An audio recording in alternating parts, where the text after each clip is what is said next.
Autoline Daily is brought to you by Bridgestone, passion for excellence.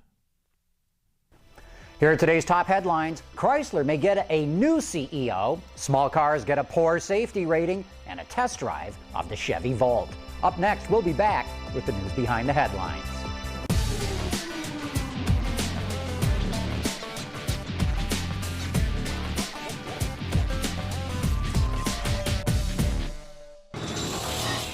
This is Autoline Daily for Tuesday, April 14, 2009, and now the news.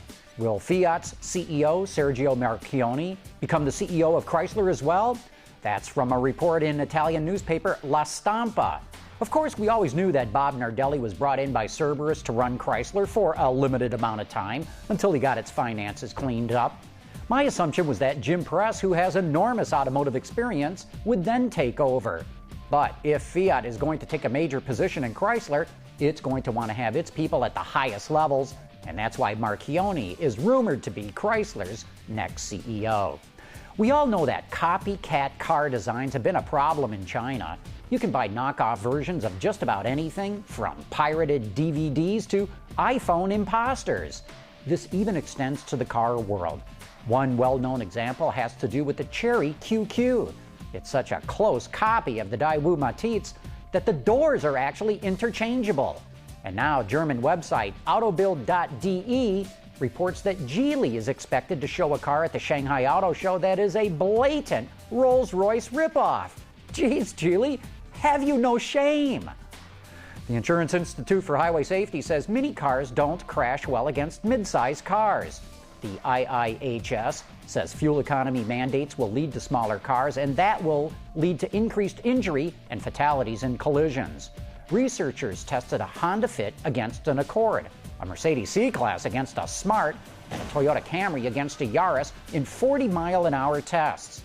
The video is pretty graphic, but you know, the IIHS has been saying this for decades. In the 1970s, they said CAFE laws would lead to higher fatality rates, but they never did. Ironically, trying to make cars safer in one area can make them more dangerous in another. Wards reports that an insurance group in Australia is studying vehicle blind spots. Using a laser sensor that rotates 180 degrees, they can determine where a driver's line of sight is. They found that as roof pillars are made bigger and stronger for better roof crush protection, the size of the blind spots goes up, and that can lead to more accidents. Chinese company BYD shocked the automotive world when it released a plug-in electric last December, but now Gasgoo.com reports that customers are running into problems with the batteries. Apparently, some of the batteries are defective because they are not built using the same materials or procedures. The company's also having trouble selling the plug-in. Only 80 have been sold since its launch in last December. And speaking of plug-ins, coming up next, we go behind the wheel of the Chevrolet Volt. We'll be back right after this.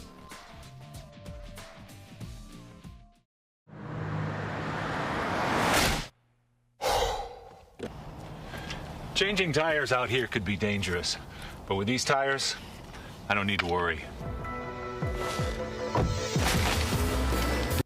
Bridgestone. The Chevy Volt is one of the most anticipated new vehicles ever. It's been at the center of GM's green car push since the company took the wraps off it at the North American International Auto Show a couple of years ago. Its launch is probably more important to GM than any other launch now that it's fighting for its life.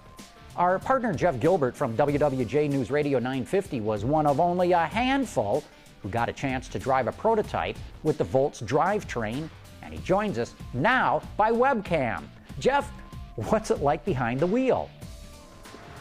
Now, as you know, John, when an auto company puts a journalist behind the wheel of a vehicle, their goal is to show you it's something special. In this case, they want to show us the unique Volt system actually feels like an ordinary car. Now, these test mules have the Volt's propulsion system in the body of a Chevy Cruze small car. The philosophy of the car always was to create a vehicle that has the potential to replace a normal car. I was allowed 3 laps on the test track with a little camera pointed at me the whole time. So what is your experience actually in the car? How do you like it? I love it. Actually, even pretending that it's not a future very modern vehicle. It's an exciting vehicle to drive. It gives you a thrill, and the acceleration is wonderful. And one of the other things that I really notice about the vehicle is the silence, the engine, the quiet of that electric motor. The Chevy Volt team doing these limited test drives to try to show the world that despite all of the financial pressure, the program is on track. I do have a longer report on our WWJ.com website, which I invite you to check out.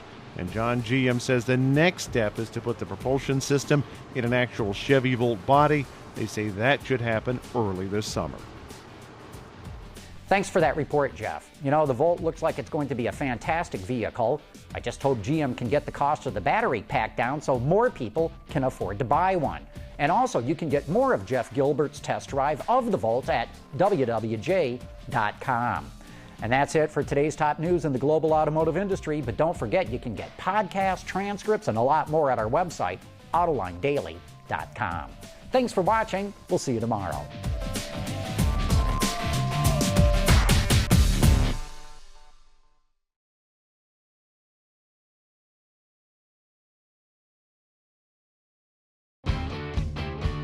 Visit our website for even more great content all week long.